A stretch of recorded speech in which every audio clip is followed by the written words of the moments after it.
Good evening, listeners. You are in for a very special treat tonight with Blackwater D&D as we play The Cryptid Show. And with me tonight is our very special guest, Tim Carlson. Tim, how you doing tonight? I'm doing so well, Sean. I'm so excited to jump into this game. I'm so excited about this game. Created by our dear friend, Annika Sila. Really wonderful show. There's a great group of writers that put this together as well, some in addition to Annika, but she created the whole thing. It's such a fun premise for a game. Now, Tim, this is not our first time playing a two-player role-playing game together. It is becoming a bit of a specialty for us, wouldn't you say? It is. It is. Can you tell me a little bit about the theme of this game that we're going to be playing, Tim? So the Cryptid Show is a two-person TTRPG that is a radio call-in show. So one person plays the host of the call-in show, and one person is somebody calling into that show and reporting their sighting of some kind of cryptid. So within the game, there's all kinds of great tables that allow you and help you to create a persona and to create a persona for the host and a persona for the character calling in.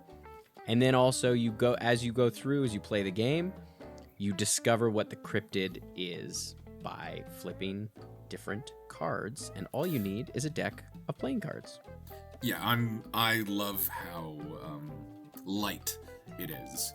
Mm-hmm. They have tables to help you design the host, your call-in, and every session will be someone calling into a radio show of any kind and describing a cryptid experience. The four things we will be drawing for is where did you see said cryptid, the physical description, the reaction that the cryptid had upon you seeing it, and the effect that this had on you, the caller. And now one of the things that I absolutely love that they describe in this game is they really encourage you to consider the skepticism level of the host on a range from skeptic to true believer. And that's just so exciting. I really have to give a shout out to the designers of the game. The reading the book itself really sparks the interest. And hey, I think we've talked enough about it. I think it's time to just dive in. Let's hit that little radio intro and dive right in. For this first game, I will be playing the host, and Sean will be playing the person calling in.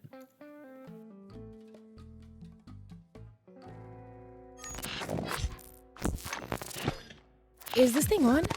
Hello? Can anyone hear me out there? Is this frequency right? I don't know how long I have, so... Welcome to Blackwater D&D, where good friends tell better stories. This 4-part podcast miniseries uses The Cryptid Show, which was created by Annika Sila of Atticus House, now available through +1 XP for purchase, and they also sponsored this show. This series features Tim Carlson and Sean Deppner, alternating as caller and host as they tell some bite-sized tales of the bizarrely sweet, hauntingly esoteric, or just plain weird. Even if Mothman is on your Hear Me Out list, this show may contain themes and depictions that are triggering for some listeners, so please take care of yourself and access safe support as you see fit. Content warnings for this episode include blood, the woods, being stalked, teeth, and complex relationship dynamics. So get comfy, listeners, and don't adjust those dials. Welcome to This Hour Has 22 Cryptids. Episode 1, Creep Talk. Wait, no, don't cut me off, no!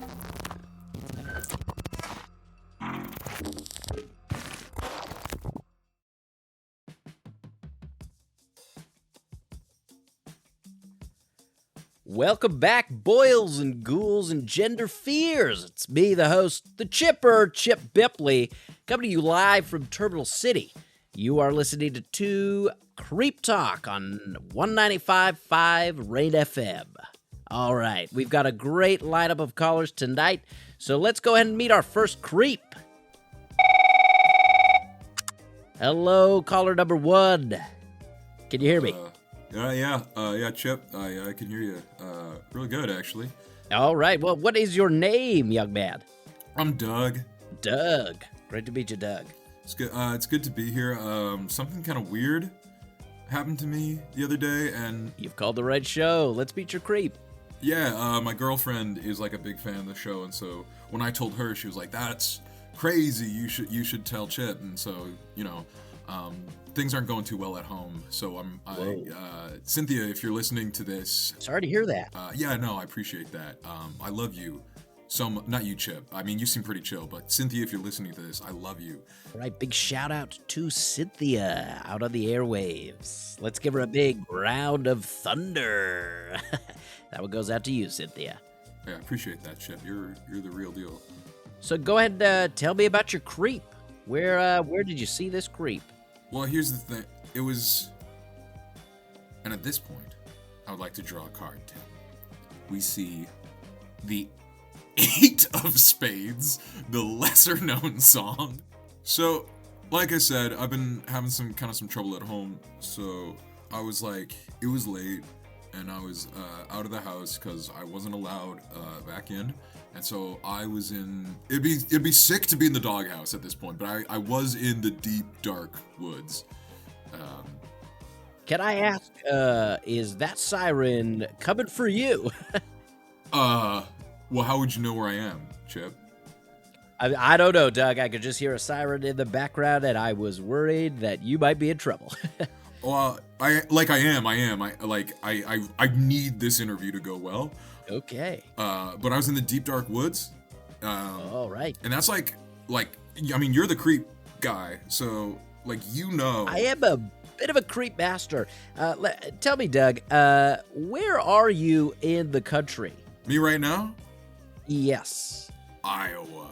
Iowa. All right. So you are actually in a different country. I'm based out of Vancouver, Canada, out of the Pacific Northwest, the best coast, as I like to call it. So you are in Iowa. I was not aware that there were big, deep, dark forests in Iowa. What is? Well, that's the crazy part, because I was just walking, I'm by a bunch of strip malls, and so I was just trying to get to the 7-Eleven, right? And I was just jamming to my tunes. What were you listening to, Doug? Well, I left my iPod Nano back at Cynthia's, and so I was just. Wow, that's a blast from the past.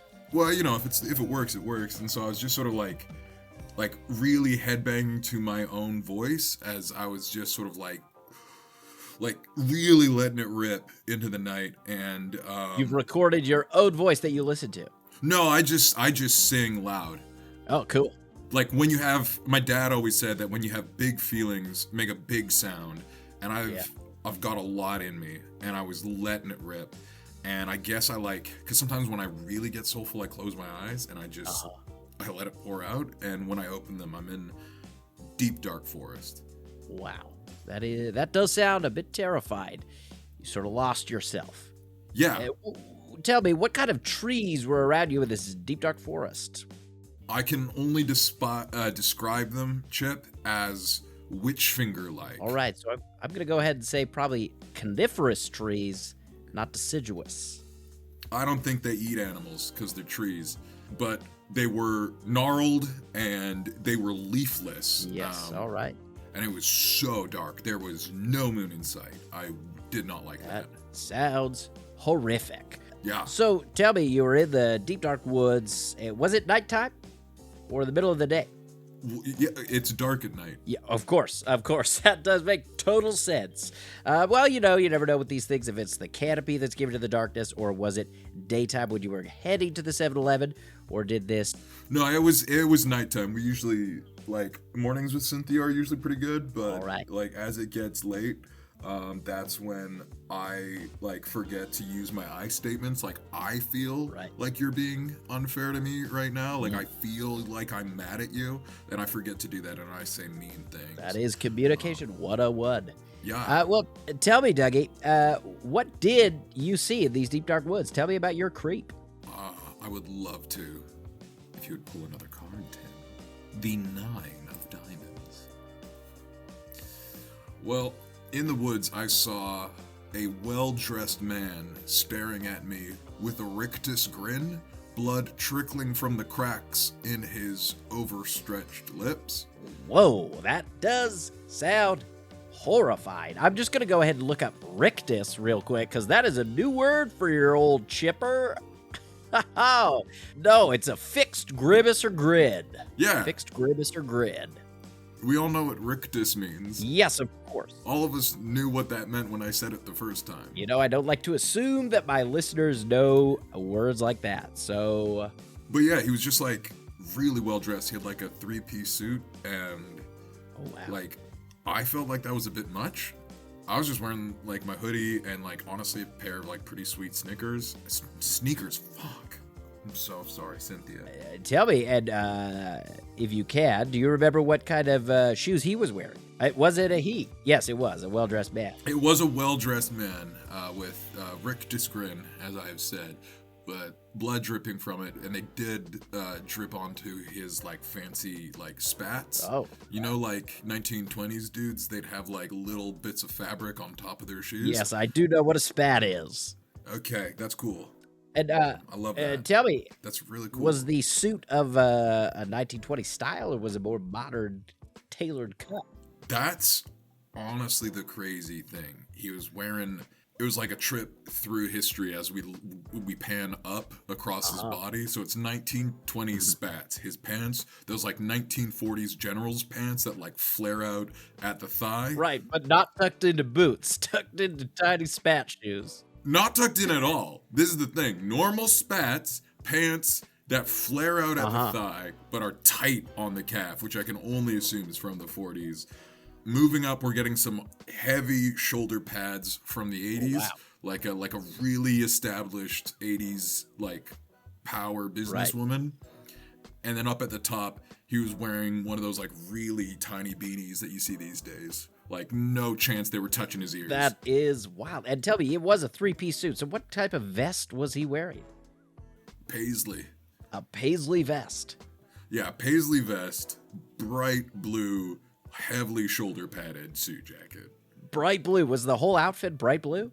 No, that was the really upsetting thing. It was uncohesive. It was clear that he had put effort into it. Each garment was a choice, and none of them... He chose to be clashing all the way through. Did not care for being in the deep, dark woods. Did not care. Honestly, like, look, dude, if you've got a rictus grin and you're bleeding from, like, bleeding. I'm so sorry, Cynthia. Bleeding from the lips, like that sucks for you. Like I had scurvy one time because I ate, like one of my first year of college, and I could like eat whatever I want. I just ate a bunch of like ramen, and turns out that's not enough vitamin C, and so I did get bleeding gums. And I'm like, I feel you, like incredibly large problem on college campuses across North America for that very reason. Extremely relatable. I think we've all been there. Everyone's contracted scurvy when they were young. We've all had the scurv. So blood just trickling down. That's pretty unsanitary. How close was he to you? Well, the weird thing is, initially, he was like, maybe like 40 feet away. And he was just like staring at me with his little fucking beanie. And it's like every time I blinked, he did appear to become closer, although I never saw him move. That is terrifying. We are going to get into the Cryptids' reaction to you in just a second, but I do have to throw to my sponsor. So I'm just going to let you know that the sponsor for today's episode, of course, is, oh man, I wish it hadn't been this, but it is, of course, the beard care brand, Beard Bros. You all know it. You all love it. This, of course, is for all my podcast bros out there wanting to change their perspective. I'm glad you're listening. We're really trying to get one man from the manosphere every episode. Just trying to convert that little guy right out of there.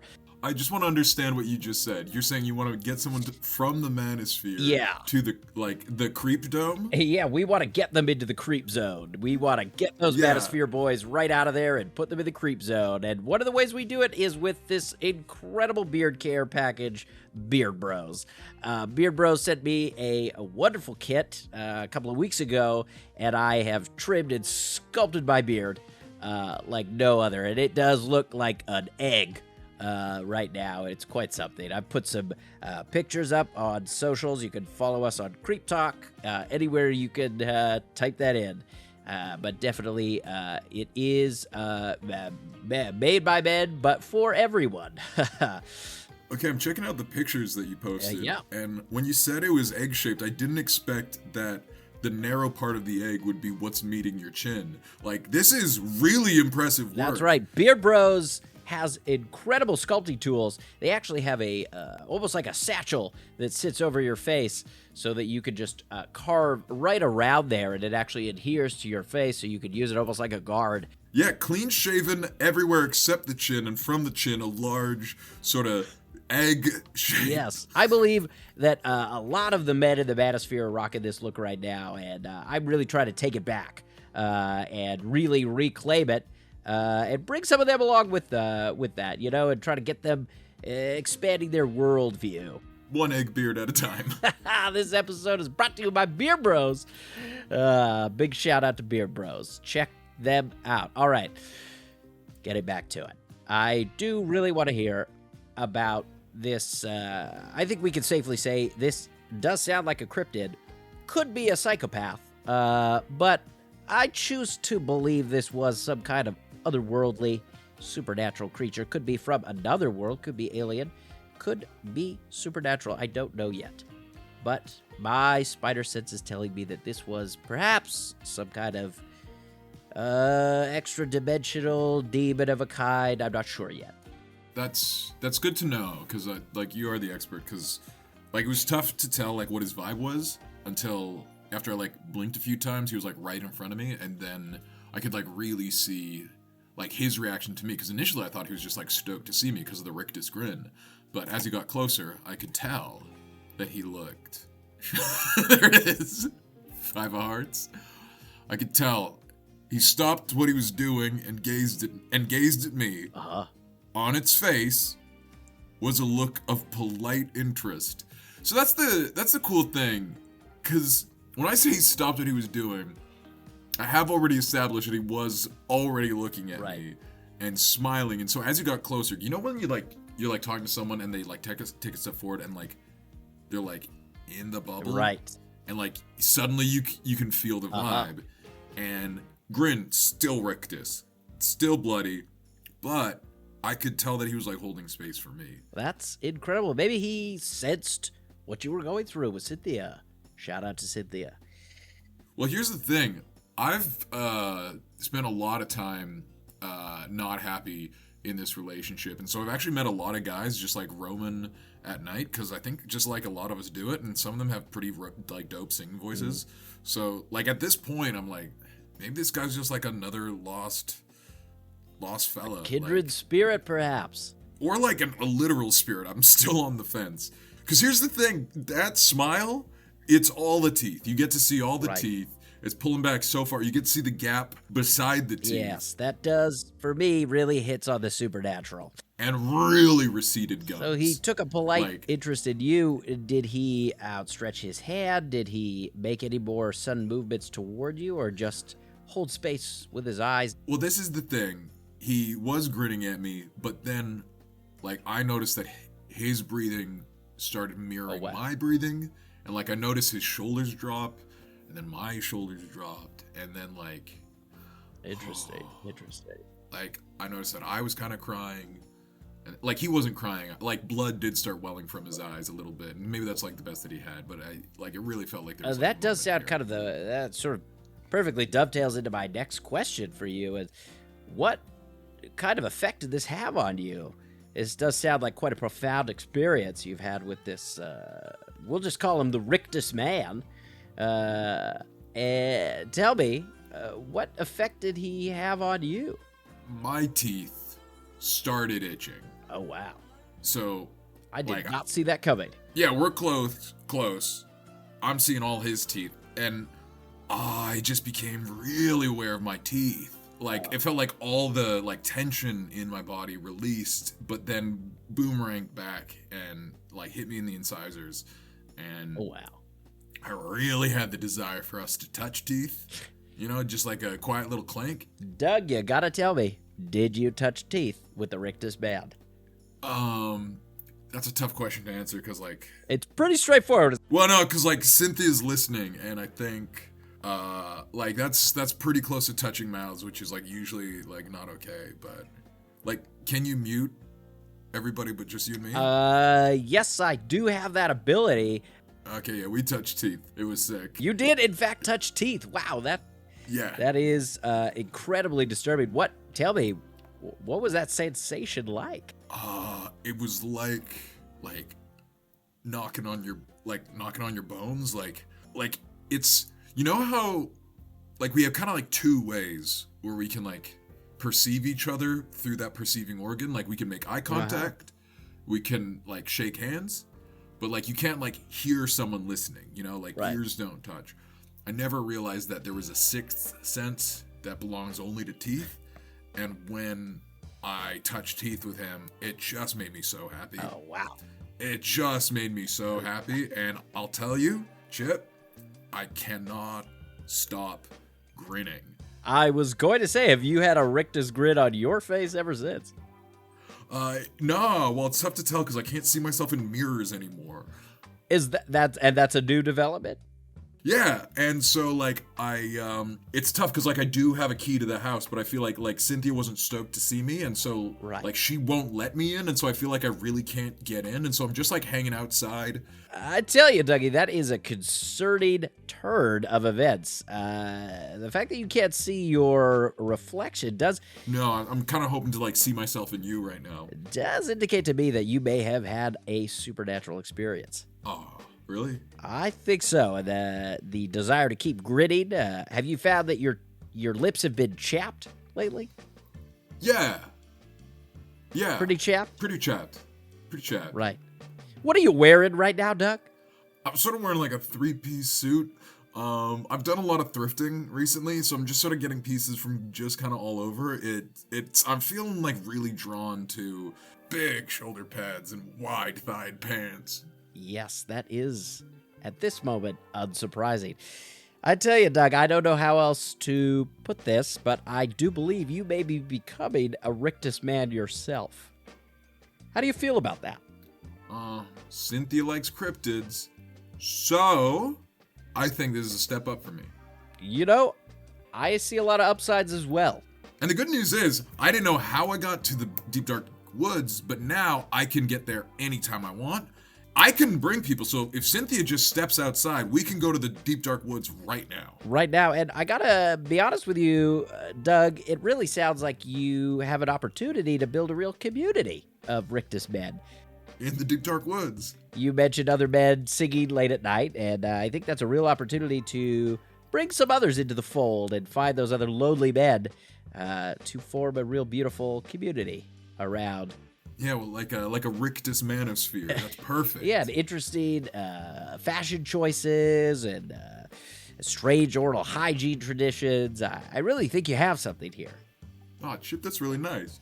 Hey, man, I love your vibe. If you ever want to, like, surrender to the deep dark woods, just, like, I know where to find you, so just spend some time alone at night and we'll make it happen. Well, thank you so much for the offer. I do sleep here at the studio, but if I am ever looking for a new community, I know where to find you, Dougie. I appreciate you, Chip. Hey, thank you so much. Stay safe and watch out for those creeps.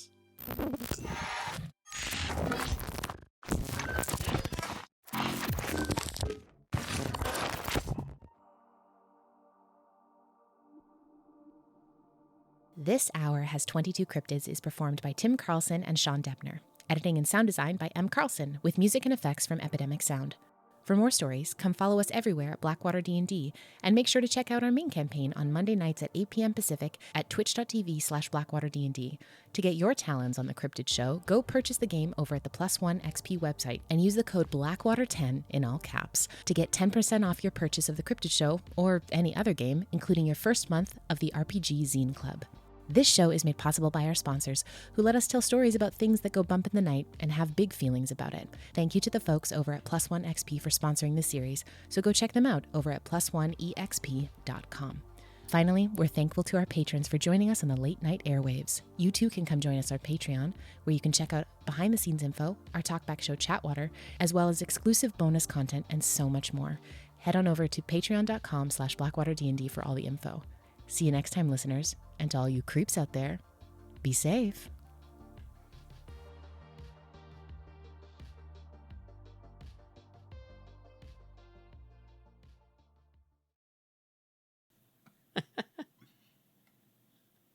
Oh wait, Em just had to edit all that out. That was silly.